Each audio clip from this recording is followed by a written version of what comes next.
Salut tout le monde, j'espère que vous allez bien, je suis extrêmement content de vous retrouver pour cette nouvelle vidéo. Donc aujourd'hui on se retrouve pour un nouveau top, un top assez particulier parce qu'on va pas s'attaquer à une saga de films ou à un univers cinématographique précis. On va s'attaquer pour une fois à une décennie, je parle évidemment des années 80. Pour moi les années 80 c'est une des meilleures décennies, si ce n'est la meilleure décennie pour le cinéma. Et donc aujourd'hui on va faire mon top 10 des films des années 80 et c'est parti. Je me devais de mettre au moins un film d'animation dans ce top et je me suis dirigé vers l'animation japonaise. Donc en 10ème place j'ai mis Mon voisin Totoro. Mon voisin Totoro c'est une des histoires les plus touchantes de tous les studios Ghibli. Tous les films des studios Ghibli ont une histoire touchante, c'est vraiment tous de très beaux films.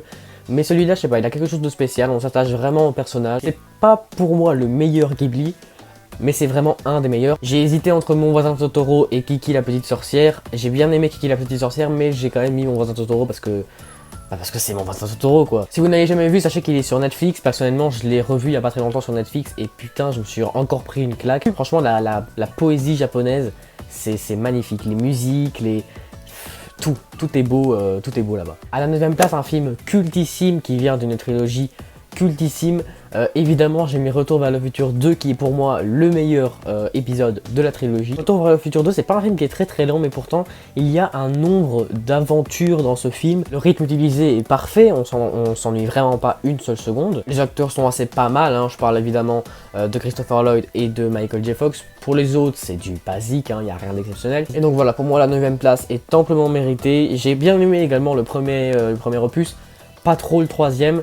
Mais voilà, pour moi le meilleur c'est vraiment le deuxième. À la 8ème place, encore un film culte, hein, et évidemment tous les films de ce classement sont cultes forcément vu que c'est des films des années 80. Moi, en 8ème position j'ai mis Les Aventuriers de l'Arche Perdue. Les Aventuriers de l'Arche Perdue c'est un film qui a révolutionné le genre à l'époque avec un acteur qui était déjà hors du commun à l'époque et qui l'est toujours maintenant. C'était une des premières fois qu'on voyait l'aventure comme ça, de façon fantaisiste, un petit peu enfantine, avec des musiques composées par l'incroyable John Williams. Franchement, ce compositeur, mais il a fait un nombre de musiques cultes, ça se compte par dizaines. L'histoire est super divertissante, il y a quelques bouts de gras de temps en temps, hein. On s'ennuie quand même un petit peu, c'est quand même un film des années 80, donc forcément qu'il y a certains films où le rythme n'est pas forcément parfait, et donc il y a des fois où on s'ennuie un tout petit peu, mais c'est vraiment très léger, et à part ça, le film est presque parfait. Indiana Jones, c'est vraiment des acteurs, des réalisateurs, des musiques qui ont traversé le temps, comme beaucoup de sagas et beaucoup de films des années 80, c'est vrai. Et pour moi, Indiana Jones, c'est vraiment la référence des films d'aventure de tous les temps, et ça, il n'y a pas de discussion possible. À la 7ème place, j'ai mis un film d'horreur, j'ai mis évidemment Shining. Shining, c'est peut-être pas le film d'horreur qui vous fera peur, mais en termes de qualité de film, ce sera vraiment le meilleur. Pourquoi? Parce qu'il arrive à vous faire peur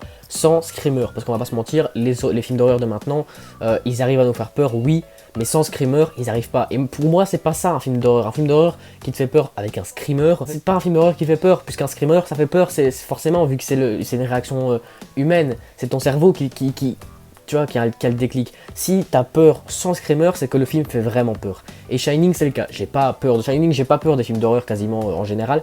Mais voilà, donc j'ai pas vraiment eu peur de Shining, mais je reconnais que c'est un film qui n'est pas très gentil. Jack Nicholson, bon, c'est sa meilleure performance, hein, ça y a pas à discuter, c'est une des meilleures performances d'acteur que j'ai jamais vu de ma vie. La musique est également géniale, bon, ça a été réalisé par Stanley Kubrick évidemment, donc c'est forcément un film de qualité. C'est pour moi la référence de tous les films d'horreur à l'heure actuelle. À la 6ème place, j'ai mis Scarface avec l'incroyable Al Pacino. Vous savez que je suis un grand fan d'Al Pacino, c'est vraiment un acteur que je trouve incroyable, et dans Scarface, il prouve clairement qu'il mérite ce statut d'incroyable. Scarface, c'est un petit peu un mélange entre Le Parrain et Shining, en fait, un petit peu. Franchement, la scène finale, elle est vraiment, elle est culte et elle est vraiment géniale. Certes, le film est peut-être un petit peu long, il y a peut-être des moments où on se dit, bon, on veut un petit peu d'action, mais voilà, à part ça, enfin, ce film est génial.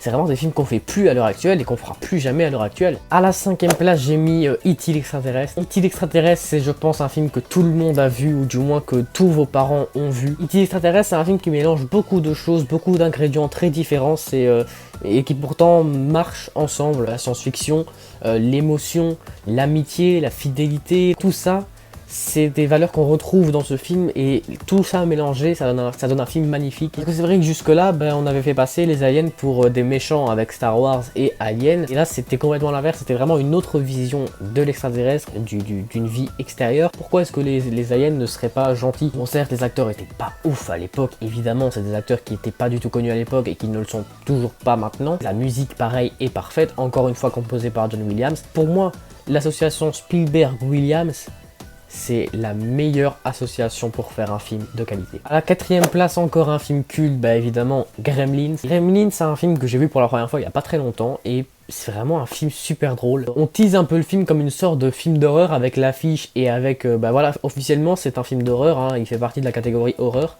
Mais franchement, rien ne fait peur, c'est un film d'horreur des années 80, donc évidemment, il n'y a pas grand chose qui fait peur. C'est des petites marionnettes toutes mignonnes qui deviennent assez vilaines, mais bon, voilà, il n'y a rien qui fait peur. Au contraire, c'est trop marrant. Les musiques, elles sont sympas, elles sont apaisantes, elles sont douces, elles sont calmes comme ça, enfin bien en référence au Mogwai du début, Gizmo qui est trop mignon. Et les acteurs sont pas mal aussi dans ce film, je trouve. C'est un chef-d'œuvre et c'est un film à regarder sans modération. Transition toute trouvée, en 3e position j'ai mis Les Goonies. Honnêtement c'est un putain de chef-d'œuvre ce film en fait. Plusieurs acteurs étaient déjà bons à l'époque et ont eu leur carrière propulsée. Je parle évidemment de Sean Astin et de Josh Brolin. Ce film c'est vraiment un mélange entre Indiana Jones et un film d'adolescent. C'est vraiment des ados qui deviennent aventuriers malgré eux. Et c'est trop marrant parce qu'ils découvrent des choses. Ils sont pas capables de surmonter ça. La musique, c'est une de mes musiques préférées et elle aussi, elle est culte. À la 2e place, Indiana Jones et le Temple Maudit, le 2e opus de la saga. C'est pour moi le meilleur épisode de la saga. Beaucoup ne l'aiment pas, moi je le trouve vraiment sous-coté. C'est vraiment un film que j'adore avec encore une fois un Harrison Ford génial. 2001, il est trop drôle dans ce film et l'acteur, bah, c'est l'acteur qui a joué dans Les Goonies aussi. Le rythme est parfait, on s'ennuie pas du tout une seule seconde. L'histoire, elle est encore plus divertissante, encore plus intrigante que pour le premier film. Au départ, il y a des scènes un peu humoristiques avec, bah voilà, comme la dame n'est pas du tout expérimentée en aventure et qu'elle part avec Indiana, bah, forcément ça crée des scènes très drôles, hein, comme quand elle chevauche l'éléphant à l'envers. Quand ils arrivent au Temple Maudit, ça donne des scènes assez horribles mais quand même géniales à voir. L'introduction, on en parle de l'introduction au film, la première scène, elle est géniale franchement, moi je la trouve géniale, je pourrais la regarder en continu. Bref, pour moi c'est le meilleur épisode de la saga. Et putain, s'il n'y avait pas eu ce film,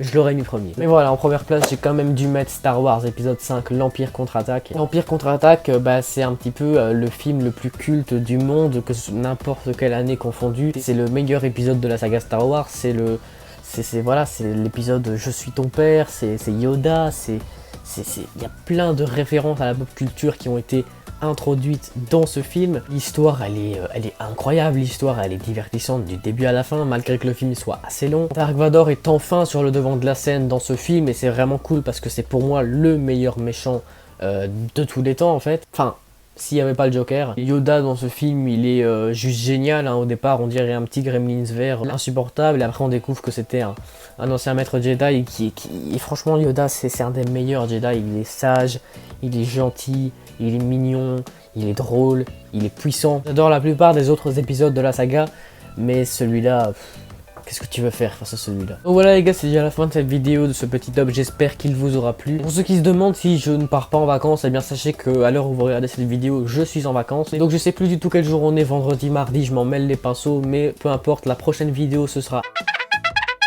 D'ici là, je vous dis à très bientôt, salut!